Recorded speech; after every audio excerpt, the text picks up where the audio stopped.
incognito and other tools. So what I would suggest doing is when you drop a payload, you drop Meterpreter, then you upload Poison Ivy so you have a bit of more persistence.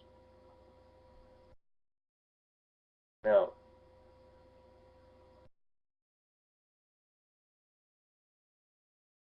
so in CTF, we actually had Poison Ivy on a bunch of systems, and really screwing with people by closing down or killing processes by moving their mouse, by making pop-ups. Let me see. Uh,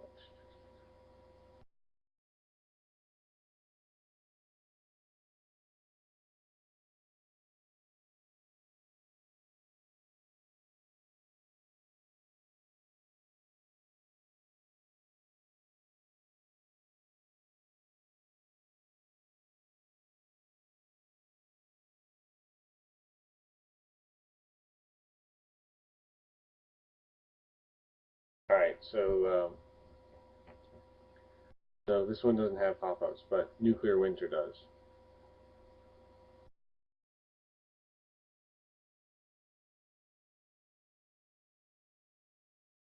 And uninstall it just like that. It deletes itself, it melts away, it goes away. So how did I do that? How did I have that much access to a system that I ran that on? Easy. All you do is create a new server. We're going to load the same profile so that we don't have to go through everything. Um, the DNS port, DNS and port, you can actually load a bunch of them and it'll keep on trying until it gets to one. So say you have um, a bunch of subdomains that you want to have going, and you load it so that you have Poison Ivy listeners on all these boxes, so that if one gets blocked, you can have it go to the next one.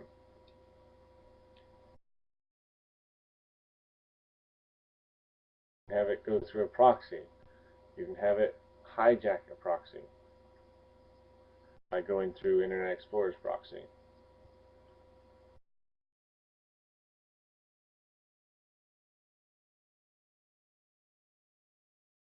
You can have it use a key file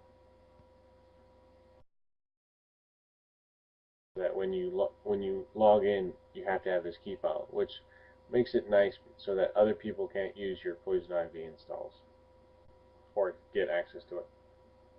Now this is where the persistence comes into play. You can have it start on system startup, have it have an HKLM run. Again, the ActiveX key. A lot of people don't turn this on, um, but it's one of the most nicest features about Poison Ivy. Uh, what it does is installs this key, which is, as you can see, really difficult to find or locate or think about because it's not human readable, and it installs as an ActiveX control. So then you're golden to have Poison Ivy always starting.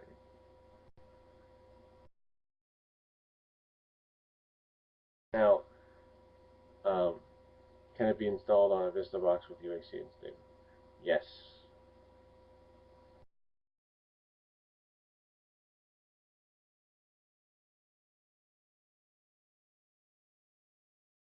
So the great thing about UAC is it whitelists things.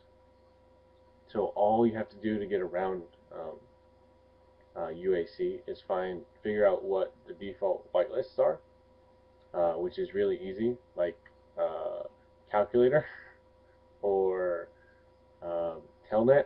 Telnet's my favorite to overwrite because no one uses it anymore.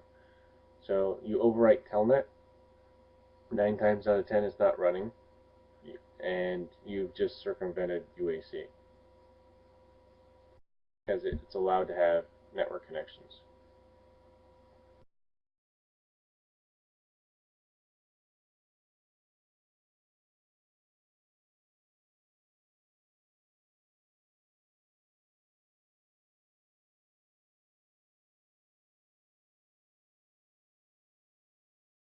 Vista doesn't have Telnet. Really? Alright, so you overwrite something else. I was pretty sure it had Telnet. Hmm, my bad. So you overwrite something else that has network connectivity by default. Calculator. Ed said you have to install it on Vista. Oh, SCOTUS, gotcha.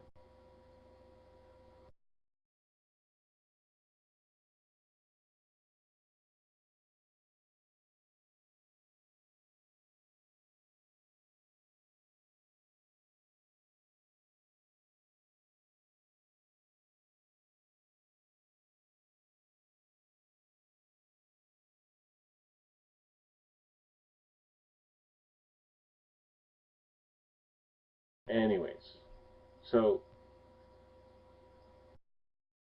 that sucks.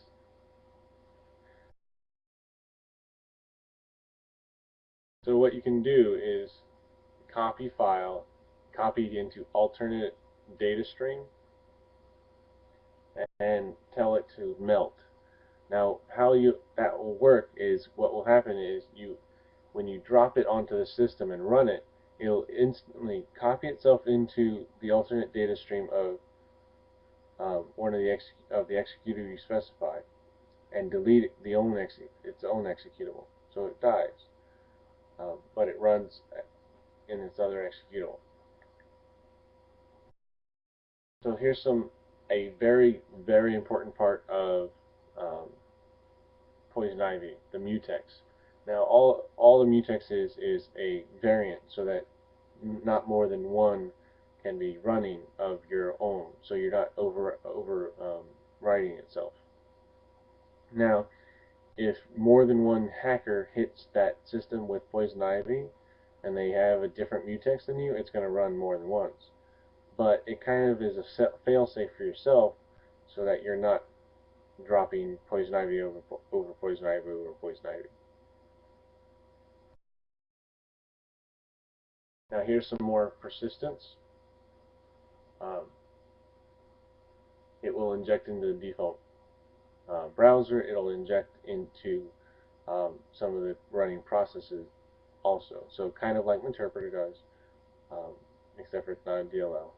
It injects itself on top of a running process. So just to start off, what you'll do is have it melt, have it go into the alternate data stream of one of the executables that has network connectivity, and have it jump onto, say, explorer.exe.